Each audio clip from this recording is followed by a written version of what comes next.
Salam bahagia kerabat desa Indonesia. Salam berdiri sebaris, solobis kontul baris. Salam SDGs desa. Pagi ini kita kehadiran tamu yang berdasarkan referensi peneliti dari Kemendes merekomendasikan untuk diundang karena punya sesuatu yang luar biasa di desanya, yaitu tentang bagaimana Green Smart Village. Ini bahasanya udah bahasa asing semua ini. Jangan-jangan lurahnya alumni apa? Alumni kampus luar negeri. Jadi bahasanya apa? Green Smart Village, berbasis potensi lokal menuju ekspor. Kemudian ada selamat datang di kampus kopi. Kampus kopi itu bukan tempat belajar kopi, singkatannya ternyata kampung susu dan kopi. Jadi ada susunya, ada kopinya. Jadi cara minumnya bersama-sama atau sendiri-sendiri itu nanti apa Pak Lurah yang bisa berbagi cerita, karena kadang-kadang ada yang suka minum kopinya tapi susunya nggak diminum, ada juga yang oke. Selamat pagi Mas Lurah. Ya, Ji, semangat pagi, Sugeng Eja.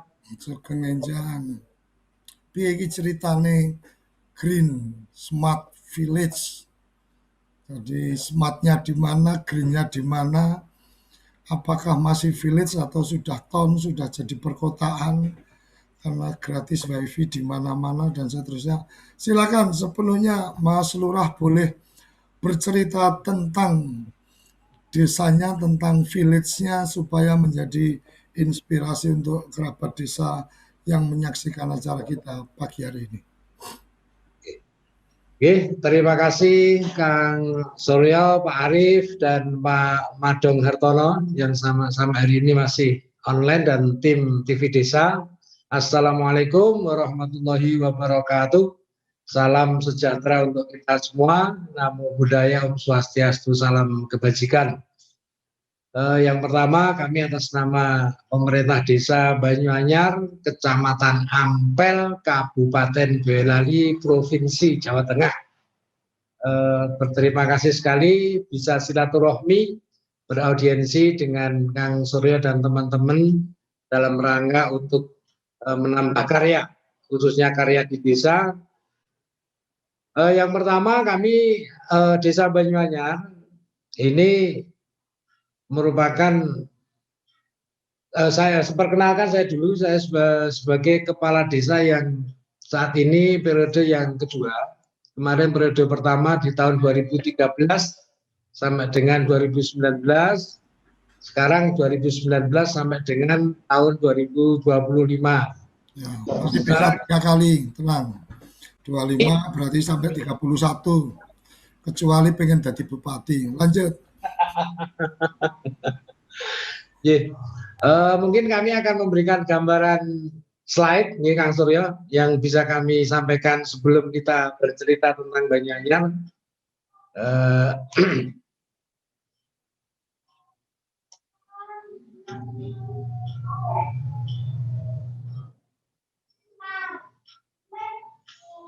Ini sebenarnya ada 2 slide. Yang pertama slide tentang profil Green Smart Village.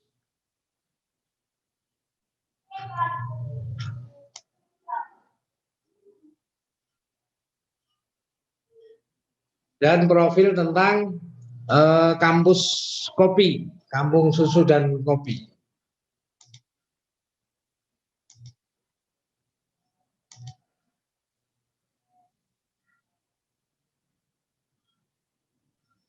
Mungkin bisa dilihat ya Pak Suryo dan teman-teman. Belum keluar, belum bisa. Oh, belum keluar ya?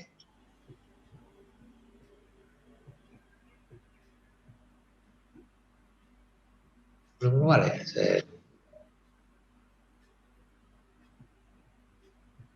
Hmm.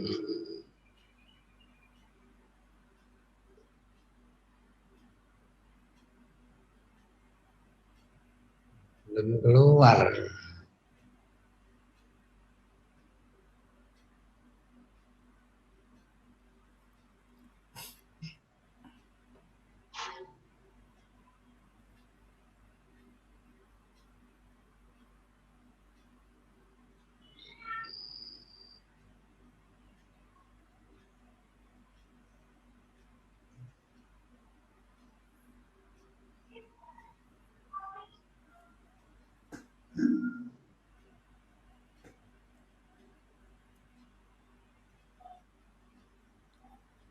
Di pilihan share screen-nya.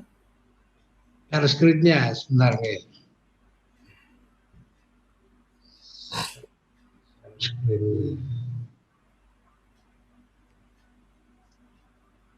Ya, udah.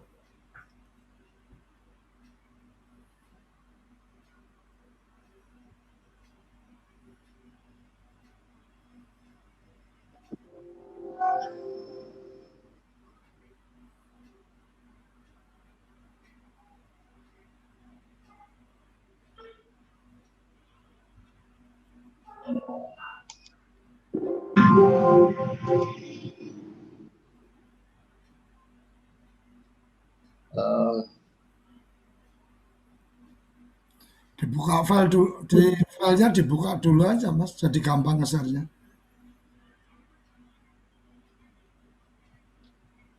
Eh, mungkin udah kelihatan ya Kang Surya nih. Enggak kelihatan, hitam aja. Zaman buka dulu filenya, baru di-share. Oh iya siap. Filenya dibuka dulu, baru pas nanti share screen, dipilih file yang mau ditayangkan. Siap, siap, siap, siap, siap. Udah bergabung ini Pak Kapus Datin Kemendes, Sugeng Rawo, Gus Ivan. Ini kita lagi menunggu presentasi Kades Smart Village.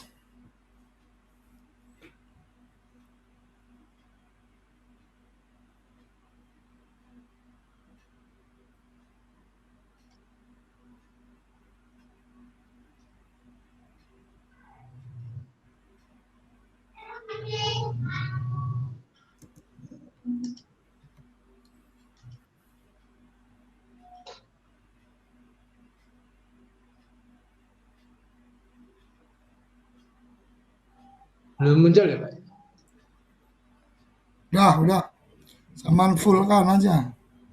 Tampilkan full. Ya, wes, monggo lanjut.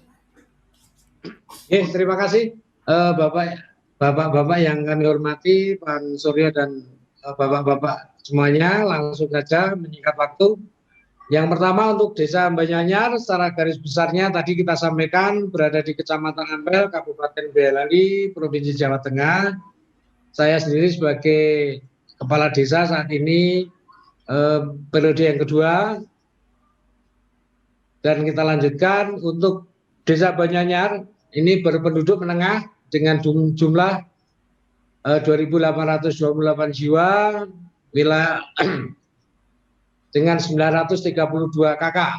Jadi kami termasuk desanya menengah, tidak besar, tidak kecil. Di satu sisi, sejak kami menjadi kepala desa sejak 2013, kelemahan di desa kami, Desa Banyanyar ini semua batas wilayahnya tidak punya muka. Jadi mulai semua batas tidak punya muka. Ya untungnya ini kepala desanya punya muka ini. Jadi semua berbatasan dengan desa-desa sebelah.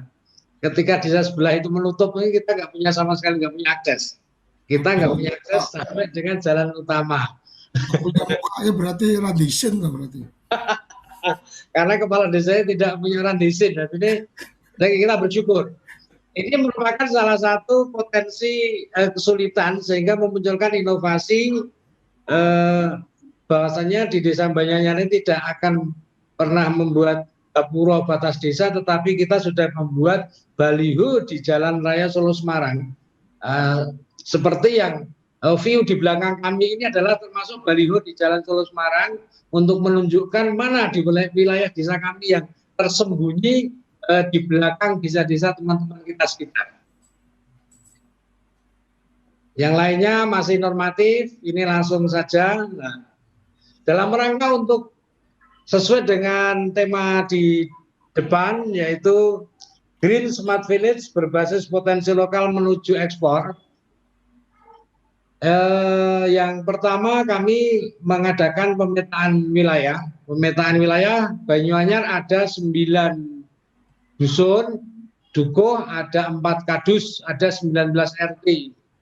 Dan di sini ada 4 kadus, kita petakan kadus 1 itu merupakan kampung susu, meliputi Dukuh Rekuning, Dukuh Grenjeng, dan Dukuh Banyuanyar. Di dalam kadus 1 ini ada pengolahan yang bersifat integrated farm. Jadi mulai dari sapi, kandang sapi, susunya, biogasnya, sampai dengan pengolahan yogurt, es krim, semuanya integrated farm di situ. Jadi kami berharap susu Boyolali yang terkenal sebagai kota susu ini jangan sampai masyarakat itu kalau bisa menjual susunya berupa susu mentah. Tapi sudah dalam rangka produk jadi, dalam rangka apa? Yang meningkatkan taraf perekonomian. Yang kedua, kadus 2, itu kampung kopi. Kampung kopi ini juga integrated farm. Dalam arti mulai kebun kopi, kalau sedesa Banyuanyar, kurang 7 hektar, belum maksimal.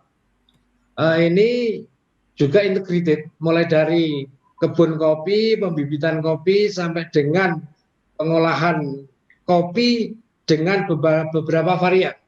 Dan kami kemarin yang viral paling terakhir adalah kopi bir. Kopi bir ini bukan dicampur dengan kopi bir, tidak, tapi memang ini kombinasi antara kopi nangka, liberica nangka difermentasi dengan kopi bunga kopi atau kopi blossom sehingga menjadi kopi bir. Jadi umpama Bapak semuanya berkenan ke Banyuanyar, kita siapkan kopi bir ada, kopi nangka ada. Kopi nangka itu kopi yang langka peninggalan zaman Belanda sejak 1810. Memang kopi nangka atau liberica nangka. Nah, untuk yang kopi yang kemarin cukup viral bahasanya kopi Boyolali ekspor ke Jerman, betul. Dan kami memang bersyukur karena sebelum sistem ekspor ini jalan, menurut analisa kami sih ini berkah. Kami sebagai kepala desa kan punya mimpi desa Green Smart Village, desa pintar dan hijau. Jadi rumah besar kami adalah Green Smart Village, tetapi main goal kami adalah destinasi wisata edukasi kampus kopi. Jadi ketika orang kami menyampaikan kampus kopi, tahunya Kang Suryo, hebat sekali nih, banyaknya punya kampus, pasti gedungnya mewah nih, fakultasnya apa gitu. Padahal tahunya kampus tuh esnya susu dan kopi gitu. Dan memang mimpi kami benar-benar banyaknya ini menjadi edukasi untuk pembelajaran bagaimana mengolah kopi, bagaimana mengolah susu bagi masyarakat hulu hilir. Dan alhamdulillah sampai hari ini walaupun belum wisatanya masih merintis, tetapi kunjungan dari beberapa akademisi, beberapa pengusaha-pengusaha kopi banyak yang datang ke Banyuanyar untuk belajar bagaimana mengolah kopi, bagaimana mengolah susu, sehingga kundur pulang dari Banyuanyar itu teman-teman membuka kedai-kedai tersendiri. Jadi kita ada edukasinya dari teman-teman pengolah kopi, pengolah susu, dan ini bukan atas nama pribadi, tapi atas nama kelompok tani yang kita bina dan otomatis menjadi tugas dan fasilitator dari badan usaha milik desa. Nah, ketika bicara kampus kopi atau wisata di rumah besar kami adalah Green Smart Village, main goal-nya kampung kopi, wisata edukasi kampung susu dan kopi. Nah, pondasinya ke wisata kampus kopi, wisata kampung susu kopi itu apa? Yaitu produk IKM dari setiap buku. Jadi kalau bahasa umumnya pemerintahan adalah one village, one product. Tapi kita mulai spesifik ke OKOP, One Kampung One Product, dan OKOP ini menjadi salah fondasi utama wisata edukasi. Tanpa peran serta masyarakat, kami menganggap wisata kampus kopi nol. Jadi memang saat ini boleh kami katakan sukses dan tidaknya wisata edukasi, rintisan wisata edukasi kampus kopi 90 sekian persen adalah produk IKM dari masyarakat setempat. Dalam arti memang mimpi kami wisata kampus edukasi ini yang dibina oleh BUMDes adalah berorientasi pada sugih bareng, mukti bareng. Itu mimpinya seperti itu. Satu contoh kayak kampung kopi. Kalau di harga di pasar, misalnya 19 sampai 20 ribu per kilo, ini kalau atas nama kelompok. Saat ini kami masih fokuskan ke kelompok masing-masing agar setiap buku ini bisa berdikari dulu. Ketika semua sudah berdikari, saat ini BUMDes baru bahasanya memfasilitasi total. Ini sudah berani membeli 24 sampai 25 ribu. Jadi kenaikan harga kopi sendiri di masyarakat itu sudah mencapai 25-30%. Dan kami menyampaikan umpama harga susu 4.500 sampai 5.000. Nah, kami sudah tekankan bagaimana caranya kelompok ini harus berani, karena Anda sudah berani, sudah kami dari negara sudah kita berikan kontribusi, maka Anda sebagai atas nama kelompok tidak boleh kaya sendiri. Maka harus membeli bahan baku masyarakat dengan harga yang setinggi-tingginya. Kelompok harus mengambil laba, harus, tapi cukup sebagai operasional. Nggak boleh mentang-mentang Anda kita fasilitasi, terus membeli harga masyarakat dengan harga yang standar dengan pasar. Berarti roh daripada kami memberikan support berarti tidak kurang menyasar. Itu bahasa kami kepada teman-teman kelompok-kelompok tani, kelompok wanita tani, kelompok pemuda tani, ini memang kami optimalkan. Sehingga dalam rangka untuk Green Smart Village tadi perlu tambahan, Kadus 3 kita petakan menjadi kampung seni budaya. Di situ memang sudah lama ada karawitannya, ada reoknya, dan ini agak kurang begitu terpelihara dengan baik, maka harus kita lestarikan. Nah, terus untuk yang Kadus 4 adalah Kampung Jahe. Dalam arti Kampung Jahe kenapa? Memang sudah lama menjadi binaan pertanian dan BPTB, ada lahan jahenya, ada pupuk organiknya, memang spesial pupuk organik jahe, dan diolah menjadi olahan jahe yang siap saji. Kami berprinsip ketika masyarakat itu sudah mulai menjual produk olahan dari bahan mentah dari siap saji, bukan siap panen, maka insya Allah income-nya akan naik di atas 30%. Dan ini memang roh kami dalam rangka untuk membangun wisata edukasi kampus kopi adalah dalam rangka sugih bareng, mukti bareng. Di satu sisi perlu kami sampaikan kepada Bapak semuanya, desa kami ini serba dilematis sejak 2013 dulu. Pegunungan bukan, sawah bukan, sumber air bukan, perkebunan yang sudah terpelihara dengan baik bukan. Jadi awal-awal saya jadi kepala desa ini kucing, mumet, ini mau kami jadikan apa desa ini. Akhirnya kita dalam rangka untuk mencapai mimpi kami, muncullah di 2015 itu desa internet berbasis wifi. Dan alhamdulillah sampai hari ini dari 19 RT kita sampai dengan tahun 2021, mulai 2015 sudah mencapai 30 titik hotspot merata sedesa. Dan ini saya bersyukur, ini katanya Jawa Tengah mungkin baru kami mungkin. Kalau yang merata segitu lah ya. Dalam rangka untuk memanfaatkan secara tidak langsung diakui atau tidak diakui fasilitas ya pemerintah desa yang kita berikan mencapai 30 titik hotspot. Ini persoalan munculnya kemarin pandemi COVID dan seperti tidak kaget lagi. Dikarenakan memang sudah kita siapkan secara step by step sejak 2015. Jadi kami berharap digitalisasi village ini masuk di situ sebagai langkah untuk mencapai banyaknya sebagai jadinya desa digital. Kalau desa wisata agronya muncullah di kelompok kampus kopi tadi, atau industrinya di mana? Industrinya di pengolahan-pengolahan. Jadi bahasa ekspor kami saat kemarin itu memang berkenaan dengan gaungnya kampus kopi, sekaligus kualitas yang disiapkan dalam rangka pelayanan kopi sampai memunculkan beberapa varian kopi yang tidak dipunyai oleh Solo Raya aja banyak yang belum punya, terutama kopi bir, belum kopi blossom, belum cool brew dan sebagainya. Bahkan beberapa teman-teman barista juga datang dalam rangka untuk menanyakan bagaimana itu.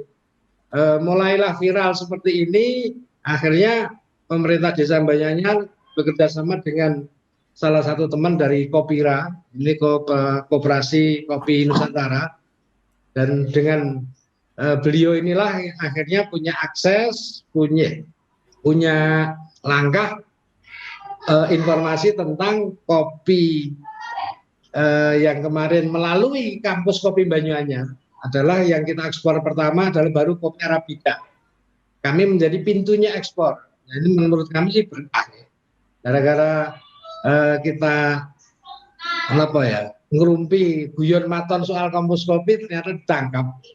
Dan kemarin yang kedua, semoga Arabica ini juga bisa continue. Yang kedua untuk kopi Liberica Nangka itu sudah dites di Prancis, kemarin sudah mempunyai masuk kategori, ya semoga juga bisa masuk ekspor. Jadi memang kami sebagai pemerintah desa ini ya gimana ya, kalau memang menjadi pemerintah desa yang benar memang memungkinkan, karena pekerjaannya sangat banyak sekali. Itu garis besarnya begitu yang dapat kami sampaikan. Sebenarnya materi presentasi banyak, tapi garis besarnya saya kira seperti itu Kang Suryo yang dapat kami sampaikan. Nah, apa yang tadi kami sampaikan adalah tentang ketika kita ingin bercita-cita desa kami menjadi desa wisata, yang pertama dasarnya adalah infrastruktur bumi yang kami siapkan, yaitu Jalan Banyuanyar dulu hanya 2,5 meter, sekarang sudah 4 sampai 8 meter. Dan ini real, sehingga bis itu sudah bisa masuk, itu sudah nyaman. Ketika bis bisa masuk, berarti ke depan untuk wisata nyaman dulu dari aksesibilitas infrastruktur bumi. Nah, terus yang untuk langit tadi kita menyiapkan ada 32 titik hotspot. Ini di setiap musola-musola kita pusatkan, di setiap RT kita tangkapi semua. Ada mulai tahun 2015. 2015 sampai 2018 kita mandiri menggunakan biaya dana desa. 2018 karena mendapat support dari Bupati Boyolali sehingga internetnya di backup oleh Kominfo Boyolali. Nah, ini kami bersyukur dan kami satu-satunya desa yang di backup oleh Kominfo Boyolali, sementara baru kami. Nah, kami bersyukur ini juga berkah. Berkah gara-gara kami mengawali menjadi yang pertama sehingga mendapatkan berkah juga yang pertama. Tetapi di satu sisi perlu kami menyampaikan kepada Kang Suryo dan Bapak semuanya dari tim Kementerian Desa, ketika bicara SDGs desa, tujuan global untuk pembangunan berkelanjutan, mohon maaf kami juga mohon masukan agar desa ini juga diberikan reward ketika bisa meminimalkan angka kemiskinan. Karena tidak mudah, kebanyakan beberapa desa ini angka kemiskinannya stagnan. Kami 2017 dari 300 kakak miskin bisa kita turunkan menjadi 180 kakak miskin, sudah mencapai 40%. Jadi jangan hanya memberikan ini, karena salah satu tujuan SDGs di situ. Kenapa? Karena kami atas nama pemerintah memberikan fasilitas kepada masyarakat. Ketika angka kemiskinannya itu ternyata kok berpodo baik, ya berarti manfaatnya di mana ya kan gitu. Nah, ketika ada suatu desa yang mampu menurunkan, ya kami mohon untuk usulan ini agar diberikan reward khusus gitu, jadi biar semangat. Jadi tidak lagi berlomba-lomba untuk meningkatkan angka kemiskinan, tapi berlomba-lomba menurunkan angka kemiskinan. Ini penting sekali. Karena bahasanya sebagian, tidak semua. Wah, angka kemiskinan kami banyak kan, bantuan kami banyak. Nah, ini pola pikir yang menurut kami apa ya? Ya kami nggak menyalahkan lah, tapi kebanyakan begitu. Angka kemiskinan besar nanti bantuan kami besar, terus nanti DD kami berkurang. Nah, ini yang kami sayangkan seperti itu. Kami lanjutkan, saya kira itu garis besar tadi Green Smart Village. Tetapi perlu kami menyampaikan satu lagi, Kang Suryo dan Bapak-Bapak semua, langkah kami dalam bisa mendata potensi yang ada di desa itu yang pertama dengan kami membuat master plan dulu, yaitu sesuai dengan yang disampaikan himbauan oleh Bupati, kita membuat pertama tentang peta digital desa. Dan saat kami sampai hari ini kami mungkin Jawa Tengah yang baru sudah menggarap digitalisasi peta desa. Jadi ketika kita membuka peta digital desa, kita bisa ngeklik setiap rumah itu sudah muncul. Klik rumah A ini muncul Kang Suryo, jumlah istri berapa, anak berapa itu langsung kelihatan di situ. Ini salah satu bentuk dari peta digital yang kita buat sejak 2018. Nah, dengan adanya peta digital ini, maka data yang dari dulu, data RPJMDes, data desa yang dari dulu disodorkan oleh ke masyarakat atau ke pemerintah, itu cenderung hoax. Kalau pengen data itu real, maka harus kita menggunakan aplikasi peta digital. Jadi tidak lagi mengukur wilayah itu dengan manual, tapi dengan peta digital. Ketika dengan manual, dulu di RPJMDes kami dia di bawah tahun 2013. Luas kami itu 295 hektar desa kita. Tapi ketika sudah menggunakan peta digital, luas kami 333,9 hektar. Jadi selisihnya hampir 40 hektar. Berarti kami menyimpulkan di sini kalau pengen data itu valid, maka peta digital adalah faktor kunci. Yang kedua, kami kuatkan dengan mimpi dengan pembuatan master plan desa. Garis besarnya memang master plan tidak mungkin 1 tambah 1 itu 2. Ya 1 tambah 1 mungkin ada yang 3, ada yang mungkin 2,5 dan sebagainya. Garis besarnya tentang Banyuanyar Green Smart Village seperti itu yang kami sampaikan Kang Suryo. Mungkin jika ada kurang lebihnya kami mohon maaf yang sebesar-besarnya. Nah ini potensi desa dan sebagainya, kegiatan seni, drum black dan sebagainya, menjahit, senam aerobik. Kami juga sejak 2015 punya perpustakaan desa digital, yaitu dengan 10 komputer. Dan 2017 kemarin saya nggak tahu kenapa bisa juara 1 kabupaten. Saya berpikirnya juara 1 ini karena desa-desa belum punya perpus soalnya. Jadi mungkin kami bisa juara di situ. Jadi bukan karena kami canggih, tidak. Tapi mungkin karena yang lainnya belum punya perpustakaan. Saya kira itu yang dapat kami sampaikan. Terima kasih. Wabillahi taufik wal hidayah. Wassalamualaikum warahmatullahi wabarakatuh. Waalaikumsalam warahmatullahi wabarakatuh. Oke, jadi kalau tadi sudah dipaparkan panjang lebar, kayaknya ada yang perlu jadi catatan sampean nih Mas Lurah tentang SDGs yang tadi disampaikan. Jadi ketika bicara SDGs desa sampean cuma ada 17, tidak 18, artinya sebagai kepala desa yang kemudian berharap reward dari menteri desa atau kementerian desa, sampean nggak menghargai ada SDGs yang ke-18. Karena SDGs desa itu tidak cuma 17, itu catatan. Jadi cukup fatal untuk memahami bahwa SDGs desa itu kuncinya di poin yang ke-18. Ini yang sampean berapi-api saya ikuti tadi pas presentasi SDGs 18-nya nggak ada. Padahal 18 itu yang kunci yang disampaikan oleh Gus Menteri, itu satu catatan. Kemudian yang menarik sebenarnya potensi yang luar biasa dari di Desa Banyuanyar ini adalah ketika bicara kopi dan punya jenis kopi Liberica ini kopi yang memang unik, yang tidak banyak di Indonesia, dan itu memang aromanya lebih kepada mungkin kalau di Boyolali dengan aroma nangka, kalau di Temanggung itu dengan aroma tembakau atau apa aroma aroma coklat dan seterusnya.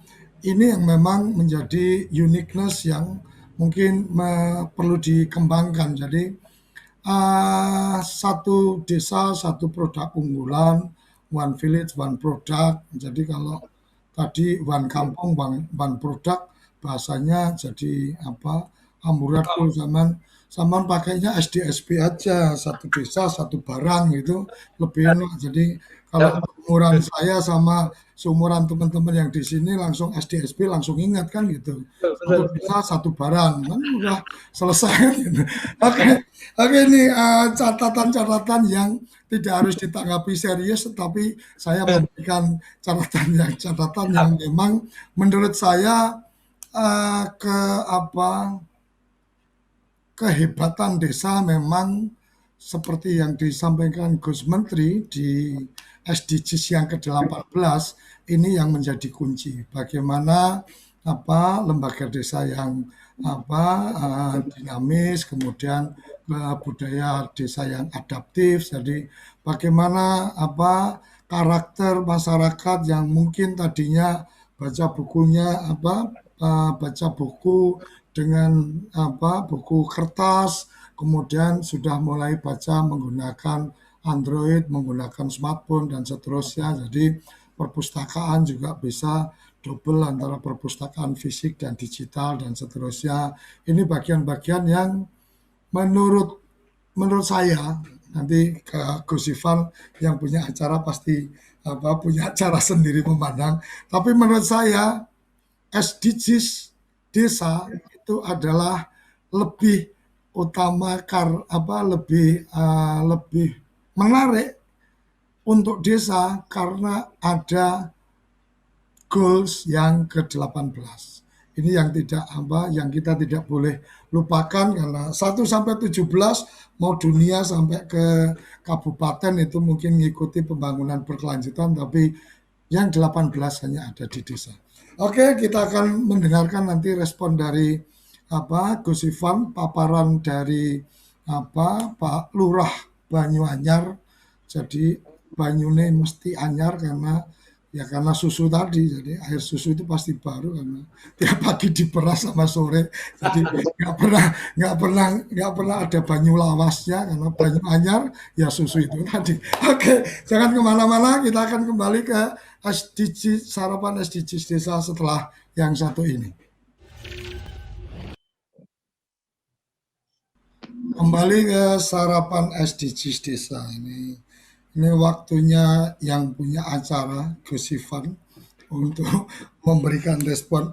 Menarik nih Gus. Jadi ketika tadi Mas Komarudin, Mas Lurah tadi menyampaikan reward. Wah, ini rewardnya dong dan seterusnya. Ini saya kadang habis pikir jadi kepala desa kemudian sukses itu sebenarnya rewardnya udah langsung dapat dari masyarakat dan akhirat gitu loh.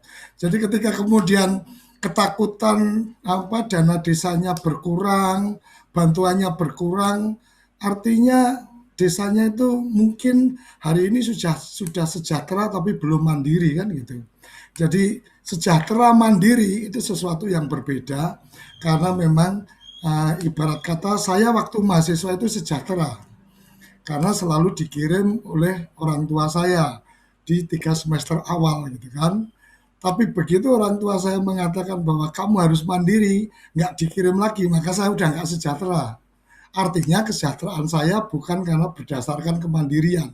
Nah, sama seperti desa-desa kita sepertinya berharapnya adalah sejahtera mandiri, artinya sejahtera bahkan ibarat kata pernah salah satu kepala desa sempat menyampaikan bahwa targetnya berapa tahun lagi kalau dana desa ini berjalan, berapa tahun lagi saya siap untuk desa saya tidak terima dana desa. Itu buat saya ini luar biasa. Jadi dia menerima dia sudah membayangkan menerima dana desa itu memang kemudian dibangun untuk aset produktif yang kemudian pada saatnya dia tidak perlu lagi menerima dana desa. Ini saya pernah mendengar salah satu kepala desa menyampaikan itu kalau nggak salah di Purbalingga. Ini sesuatu yang menarik. Tetapi kita tidak juga bisa menyalahkan bahwa memang banyak juga nggak cuma kepala desa, dulu bupati, wali kota juga ketika pemerintah pusat mau ada bantuan ya dibanyakin orang miskin gitu kan. Begitu nggak ada bantuan kemudian berlomba-lomba sebagai kabupaten atau kota yang berprestasi, nggak ada orang miskinnya dan seterusnya. Itu urusan data yang ke depan kayaknya nggak bisa dilakukan karena Gus Ivan sudah mempersiapkan satu data desa, big data yang tidak akan bisa memberikan data-data palsu atau memberikan data-data yang tidak wajar karena akan terdeteksi kewajaran updating data. Kira-kira seperti itu. Silakan Gus. Semoga saya tidak salah memberikan gambaran supaya teman-teman di desa paham bahwa Kementerian Desa sedang membangun big data dan kalau sudah big data berbasis digital maka itu ibarat kata sudah seperti malaikat yang akan mencatat bahwa ada ketidakwajaran pasti akan langsung ditrace, akan langsung dicari ini ada inputting yang ngawur atau ada orang yang harus bertanggung jawab atas input data yang salah. Kira-kira seperti itu. Silakan Gus Ivan sepenuhnya. Ya, terima kasih Gus Koco, kerabat desa sekalian. Juga Pak Lurah Komarudin. Ini lurah baru ini 2020 ini. Kalau melihat datanya artinya RPJM desanya 2019. Berarti lurah 2020. Kalau baru yang kedua, Gus. Baru yang kedua. Rencana yang ketiga kalau nggak mau nyalon bupati.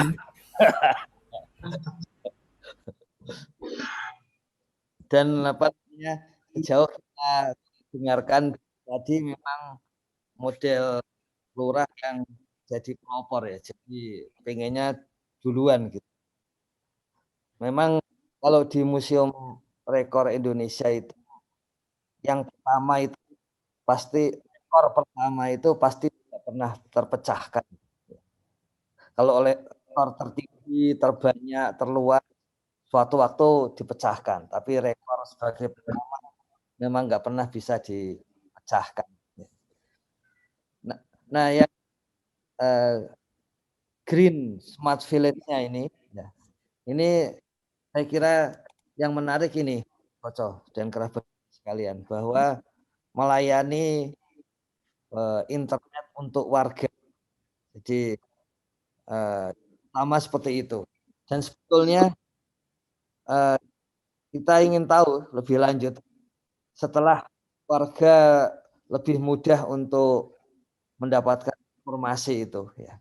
Kemudian manfaatnya bagi warga itu apa?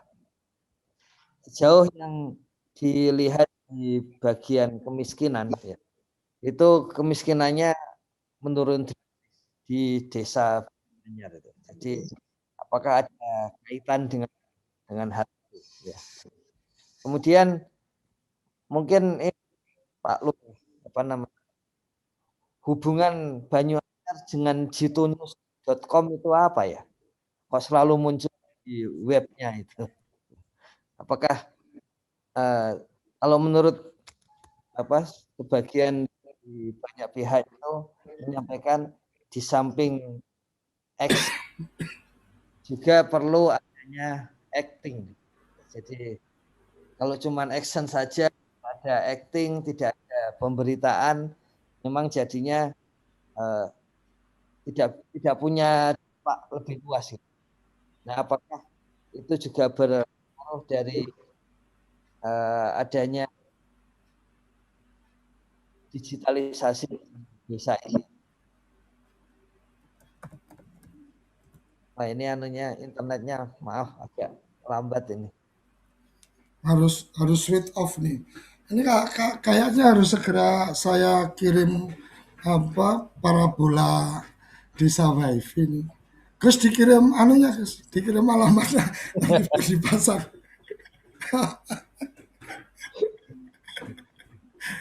Bahaya ini, bahaya.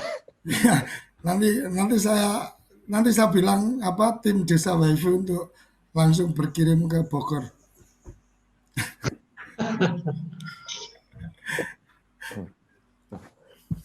Nah, moga-moga yang ini jalan. Wah, enggak Ya, juga. atau videonya di offin Gus. Yang penting suaranya masih bisa masuk lancar. Iya, Ya, mohon maaf ini. Jadi menurut saya pentingnya itu yang kita bisa pelajari ini Gus Koco kerabat desa sekalian. Ini memang pola-pola pelopor ya. Jadi Pak Komarudin ini memang sudah 10 tahun lebih lah. ya, Artinya sebelum menjadi kepala desa sudah memikirkan mengenai digitalisasi dari desa ini ya. Itu mengingatkan kami pada Gus Menteri gitu yang selama setahun pertama itu beberapa idenya agak aneh gitu untuk di kalangan birokrasi. Tapi ternyata itu memang sudah beliau pikirkan jauh hari. Sewaktu ada di Jawa Timur, bahkan sewaktu ada di Jombang. Artinya itu sudah lebih dari 15 tahun yang lampau, mulai dipikirkan, digarap begitu dalam pemikiran, dan kemudian ketika ada kesempatan sebagai eksekutif, kemudian dijalankan. Gitu. Jadi Pak Lurah itu mengingatkan kami pada hal itu. Dan kemudian bahwa enaknya masuk di dalam era digital itu memang banyak inovasi-inovasi atau ide-ide baru.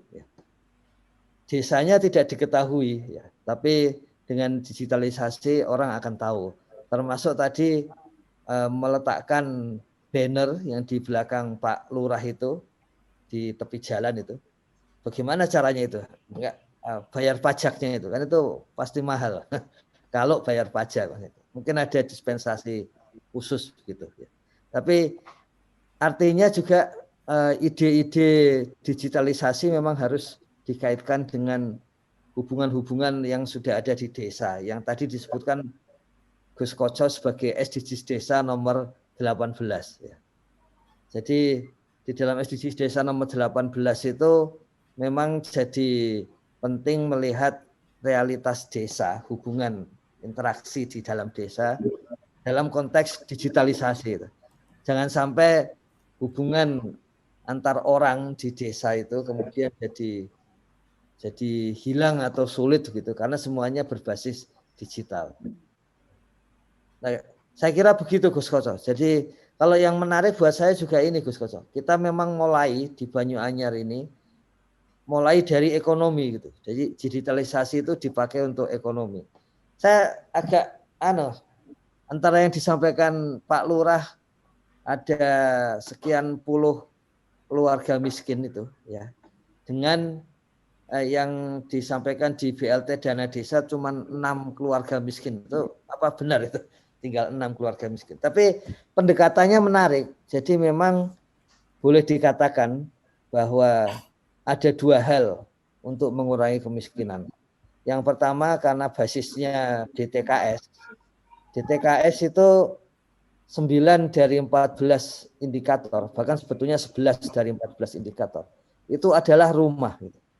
Sehingga ketika desa Banyuanyar itu dalam setahun itu merehab rumah orang miskin itu sampai belasan itu, ya itu memang pasti ketika diukur hampir pasti kemiskinannya akan turun. Artinya apa? Aset dari orang miskin itu meningkat dengan desa membangun rumah tidak layak huni menjadi layak huni, itu aset orang miskin meningkat dan itu yang kemudian tercatat di DTKS. Yang kedua memang persoalannya adalah ekonomi gitu. Jadi kalau cuma salah satu itu pasti penanggulangan kemiskinan sementara itu. Contohnya misalnya padat karya tunai desa sengaja digenjot di bulan-bulan tertentu pada waktu BPS mendata, ya pasti turun, tapi sementara gitu. Juga rumah tidak layak huni, kalau warganya tetap tidak punya pekerjaan ya yang tetap gitu, maka juga itu penanggulangan kemiskinan sementara juga. Karena pasti yang tidak punya pekerjaan dan penghasilan, rumah tidak layak huni mungkin layak huni ketika dibangun, layak sampai beberapa tahun ke depan. Tapi penghuninya tidak punya dana untuk merehab lagi gitu. Jadi seperti itu sebetulnya. Nah, mungkin yang menarik juga di Banyuanyar ada program RTLH juga, Rutilahu, bedah rumah, sekaligus ada kaitannya dengan BUMDes. Kalau di data kami namanya BUMDes berkarya ini ya, sama saya kira di sana. Dan apa namanya? Berkarya atau golongan karya? Golongan berkarya kayaknya. Oh, golongan berkarya. Berkarya punyanya Mas Tommy itu. kalau di datanya Kapus Datin, BUMDesnya bagaimana ini, Gus? Ya kalau di sini BUMDesnya agak aneh juga, Pak. Karena tidak mencantumkan apa namanya berbagai akun sebagai BUMDes yang di desa digital gitu ya. Mestinya kan pasti punya akun digital, tapi memang sengaja tidak didaftarkan di Kemendes. Kalau nanti ini sudah keluar Gus Koco, Permendes nomor 3 tahun 2021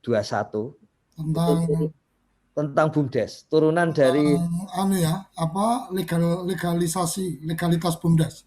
Iya, iya. Oh, yang menarik itu. Perlu ada forum khusus itu. Iya, iya. Supaya teman-teman paham alur prosesnya. Betul. Dan sebaiknya seperti Lurah Banyuanyar Gus Koco, dimulai di TV Desa. Harus lebih dulu. Oke. Ini semangat Pak Lurah. Kasifan ini menarik ini ketika Green Smart Village gitu kan. Ini Boyolali kalau buat saya tempat main karena dulu saya punya adik kelas yang cukup akrab namanya Arifin, itu di Ampel juga, di rumahnya di belakang kantor BRI depan pasar itu. Jadi menurut saya ini menarik juga ketika Green Smart Village. Kemudian Kementerian Desa juga sedang mempersiapkan satu data desa adanya di Kementerian Desa dalam kendali atau dalam tanggung jawab Gus Ivan. Ini menarik. Sejauh ini data-data yang masuk update dari Banyuanyar ini kayak apa nih, supaya Pak Kades bisa langsung mendapatkan informasi update-nya, karena Kades sekarang ini ada banyak yang sudah punya staf-staf khusus. Jadi ketika kemarin saya ada komunikasi dengan pengen ngobrol sama Pak Kades, sudah ke staf saya aja. Jadi mereka sudah punya staf-staf. Jadi kadang-kadang bisa saja ini Mas Komari, Mas Lurah Banyuanyar ini juga dapat laporan dari stafnya, sudah aman bos. Nggak tahunya masih ada yang kurang smart juga kan gitu. Gimana nih Gesifan, inputting data yang ada di Kemendes nih dari Banyuanyar? Mungkin sebentar, saya ada yang sedikit lupa ini Gus. Siap. Ya. Di Boyolali Ampel ya. Jadi, ya. Jadi kerabat desa, sambil kita menunggu Gus Ivan, kerabat desa bisa dipastikan bahwa digitalisasi desa akan dimulai dengan sangat cepat itu dari Kementerian Desa, karena komitmen membangun data desa ini luar biasa dari Gus Menteri. Jadi ketika ada harapan atau permintaan data-data dari Kementerian Desa, sebisa mungkin, apalagi yang sudah melabelkan Smart Village, yang sudah melabelkan desa digital, sudah melabelkan desa cerdas, desa pintar, dan seterusnya, jangan sampai terlambat atau salah memberikan data. Kenapa? Karena rekam digital itu sadisnya luar biasa. Jadi saya selalu menyampaikan kalau sudah masuk wilayah digital, kamu harus siap menjadi orang baik karena kebohongan kamu akan gampang terungkap karena rekam digital itu tidak bisa dihapus begitu saja. Itu kita sangat berharap bahwa komitmen untuk menjadi orang baik, menyampaikan apa adanya itu dipegang oleh teman-teman di desa, khususnya atas pengawasan kepala desa, pusat data dan informasi pejabat, pusat data dan informasi desa bisa melakukan update dengan cara yang benar. Silakan, Gus Ivan. Ya. Jadi saya kira mungkin sedang tahap persiapan mungkin, karena kalau kita lihat pendataan SDGs desa belum dimulai di desa ini. Tapi kalau tadi mendengar mendengar dari Pak Lurah, mestinya kalau mau mengupdate juga nggak akan sulit gitu. Jadi kita sih yakin tidak akan sulit. Termasuk tadi pertama yang dibuat oleh Pak Lurah itu peta digital. Dan kita setuju. Jadi Kementerian Desa itu tahun ini misalnya kita melanggan di samping BIG, ya itu sudah pasti itu, dan kita ambil data yang paling detail dari BIG.